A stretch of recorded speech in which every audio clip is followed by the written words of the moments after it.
पूरी भारत में 6% महिलाएं केवल साक्षर हैं। आज पूरे भारत की ग्रामीण भारत की बात कर रहे हैं, क्योंकि यहाँ पर केवल ग्रामीण भारत की बात हो रही है। इस समय साक्षरता दर 73% है, जिसमें पुरुष 81% साक्षर है और महिलाएं केवल 65%। तो हम इस बिंदु को भी हम प्राप्त नहीं कर पा रहे हैं। समानता भी हम ये नहीं कह रहे कि उनको 100% साक्षर करें, हम समान नहीं ला पा रहे हैं।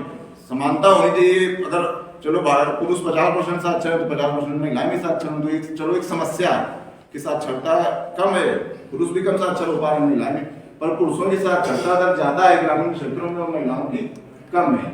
जबकि समग्र विकास के लिए आवश्यक है, सतत विकास के लिए आवश्यक है कि पुरुष और महिलाएं बराबर मात्रा में साक्षर हों। उनकी इक्वलिटी की बात हो रही है यहाँ पर। फिर अगला बिंदु है स्वच्छ जल और स्वच्छता। स्वच्छ जल के लिए तो खैर काम किया जा रहा है, भारत में तेजी से काम चल रहा है, पर भारत में फिर भी अभी भी हम देख रहे हैं कि पानी की पीने की बहुत बड़ी समस्या है।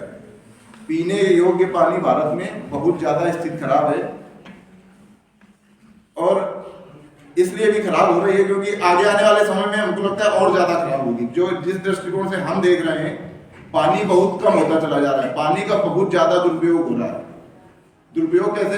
आज हम फिर वही बात आ गई कि सतत विकास क्या कहता है कि हम ऐसा डेवलपमेंट करें जो आगे आने वाली पीढ़ियों के लिए नुकसानदेह ना हो। हमने जो ट्यूबवेल लगवा लिया, और ट्यूबवेल से पानी कहां से निकलता है? जमीन से निकलता है। और वो एक ऐसी चीज है जो एक लिमिटेड चीज है, पर एक सबसे अच्छी चीज ये है पानी के साथ कि उसको हम रिचार्ज कर सकते हैं। बहुत फिर से उसको जिस लेवल पर था निकालने के बाद हम दोबारा उसमें भर सकते हैं। जैसे मोबाइल की बैटरी होती है, खत्म हो जाती है तो हम क्या कर लेते हैं? दोबारा रिचार्ज कर लेते हैं। पर पानी एक ऐसी चीज है जिसको हम रिचार्ज कर सकते हैं, और हमारे हाथ में है, फिर भी हम उसको रिचार्ज नहीं कर रहे हैं। हम क्या कर रहे हैं? केवल उसका दोहन कर रहे हैं और रिचार्ज करने की कोई व्यवस्था नहीं कर रहे हैं। मेरे पास अगर ट्यूबवेल लगा है और गांव के पानी का स्तर चाहे जितना नीचे चलता चला जा रहा हो, पर अगर मेरे ट्यूबवेल से पानी निकल रहा है तो हम धान ही लगाएंगे। ये भी एक विज्ञान का विषय है। अगर आपके क्षेत्र में पानी की कमी है तो आप कोई और फसल कर सकते हैं जो कम पानी लेती हो। और हम हर साल का साल देख रहे हैं कि भूगर्भ का जल स्तर गिरता चला जा रहा है गाँव में। जो लोग आप लोगों ने देखा होगा, आप लोगों को पता होगा, क्योंकि आज से ज्यादा नहीं 2 पंचवर्षीय पहले चले जाओ, 10 साल पहले जो गांव में सरकारी ट्यूबवेल के हैंडपंप लगते थे, उनका मानक 70 फीट था। सरकार जो बोरिंग कराती थी वो 70 फुट पे सरकारी हैंडपंप लगता था। फिर उसके 2-3 साल बाद ही अगली पंचवर्षीय में वो बढ़ाकर 120 फीट कर दिया गया। और आज कितने में लग रहे हैं? 150 भी नहीं लग रहा। बोरिंग 220 की होती है। yes, 220 फीट का बोर होता है, उसमें 150 पर मोटर पड़ती है, या आपका वो जो हैंडपंप का सिलेंडर होता है वो 150 पर बांधा जाता है। तो पानी तो लगातार नीचे जा रहा है।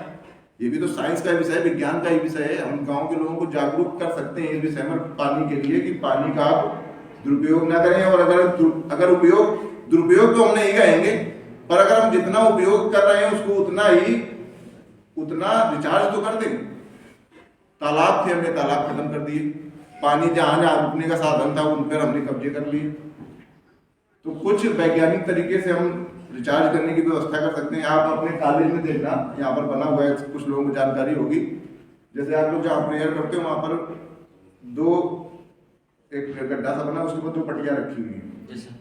एक वाटर हार्वेस्टिंग है, इधर भी बना हुआ है, एक मछली वाला जहाँ तालाब बना हुआ है इधर भी बना हुआ है। तो कॉलेज ने एक प्रयास किया कि हमारे कॉलेज की छतों में जितना पानी बरसता है उसको हम जमीन में रिचार्ज कर दें, अंदर भेज दें। ऐसा हम भी कर सकते हैं। कई सारी योजनाएं इस तरह की आई। कई बार पेपरों में निकला कि शहरों में जिनके 100 वर्ग गज के मकान हैं उनका नक्शा तभी पास होगा जब वो वाटर हार्वेस्टिंग की व्यवस्था करेंगे। कई बार ऐसा हुआ, पर आज तक वो कागजों में ही रहा, जमीन में मूर्त रूप में कभी उतर नहीं पाए। हम जान रहे हैं जिसकी आवश्यकता है, फिर भी हम नहीं कर रहे हैं। हम अपना तो विकास कर रहे हैं, आज के समय के हिसाब से वो चीज विकास हो सकती है, पर वो सस्टेनेबल